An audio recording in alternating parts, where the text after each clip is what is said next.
for example, say we had a graph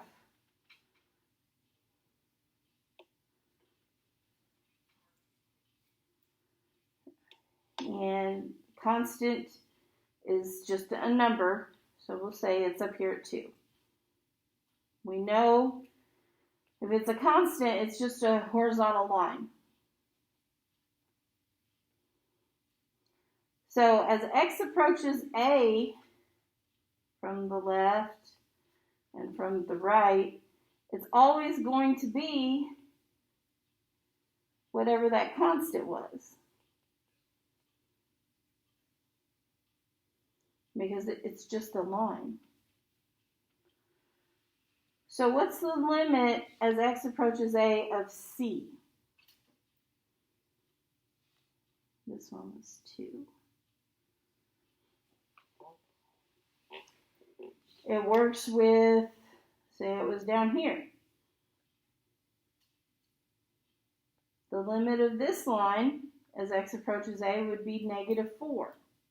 So any real number? It's always that real number. So if it's c, limit as x approaches a is c, what would that be? -4 for this one, 2 for this one. What if it's c? Well, c in this case was 2, and y, or c, in this case was -4.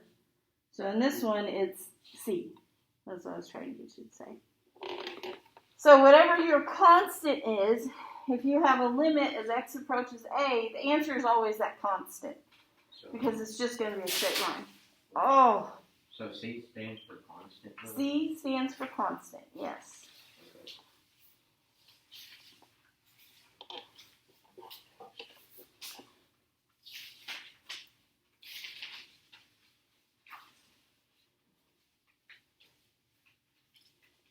So now we can go back up to 5. And we have the limit as x approaches a of c times the limit as x approaches a of f of x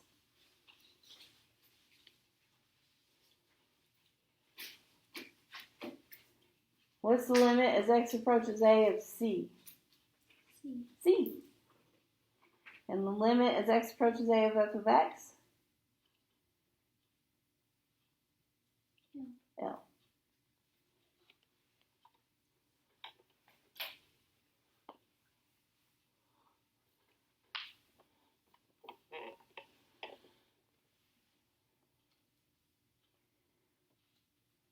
And then if you have a power, you can take the limit of what's inside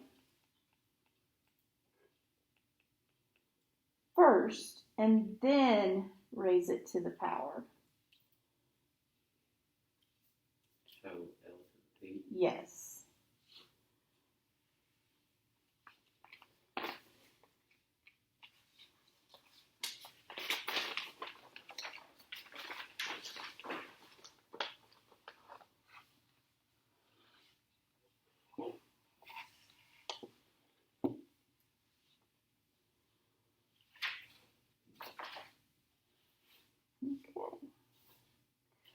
So you're going to refer to the top of this sheet for these two graphs. We have f of x and g of x. So we're going to be using graphs to figure out limits.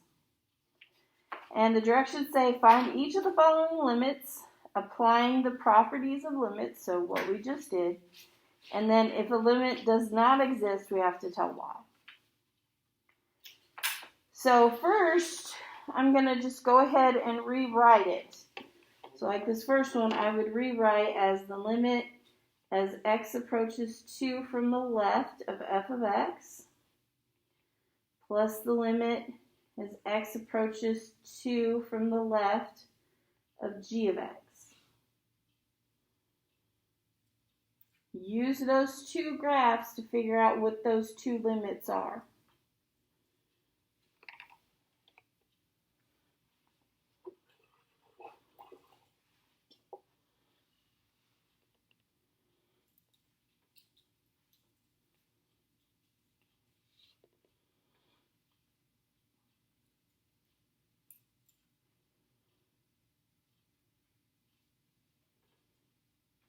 Oh, by the way, we don't really review for a quiz because you get to use your homework and stuff on it. Just to let you know.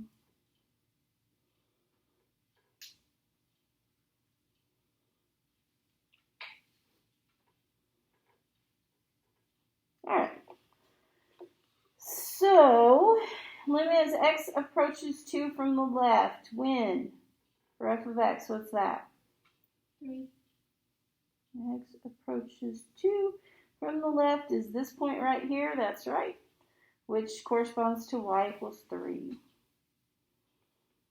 And then Brooklyn, what about as x approaches 2 from the left of g of x? 1. X approaches 2 from the left, that's right, is right here, and that is at 1. So your answer should be 4. Okay. The next one has numbers times those f of x. So that's a constant times it. Now we could rewrite it like we did on number 5. Or we could just skip straight to knowing that if you take the limit of a constant, it's just that constant. So shorten it for ourselves. So we could write this as 2 times the limit as x approaches negative 1 of f of x. Then minus 3 times the limit as x approaches negative 1 of g of x. So we just have to find those two limits and then put those in the equation. Sure.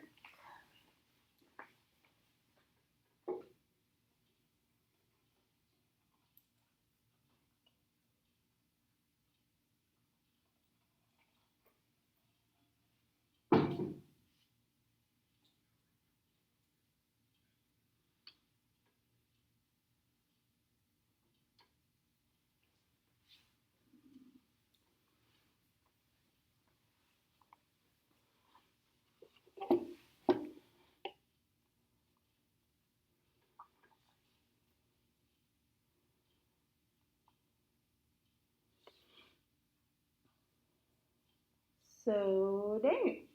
-6. Okay, yes.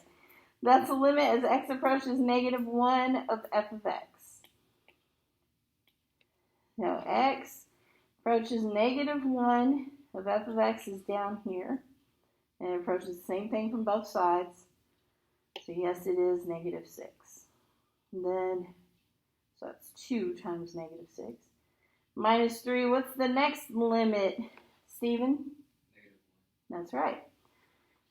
As x approaches negative 1 on this one, negative 1 is here, which notice it's the same thing from both sides. That happens to be negative 1 on the y as well. So we just work it out. Negative 12 plus 3, you should get negative 9. Okay, you try the next one.